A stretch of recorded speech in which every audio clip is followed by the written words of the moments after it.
যেতিয়াই গাওঁ বজাওঁ আনন্দত হাঁহি দেখো মা দেউতাৰ মুখত কৃষ্টিৰ পূজাৰী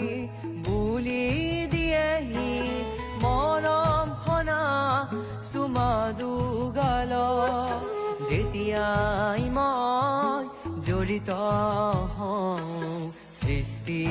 কৰ্মৰাজি সুখী হয় মোৰ মা দেউতা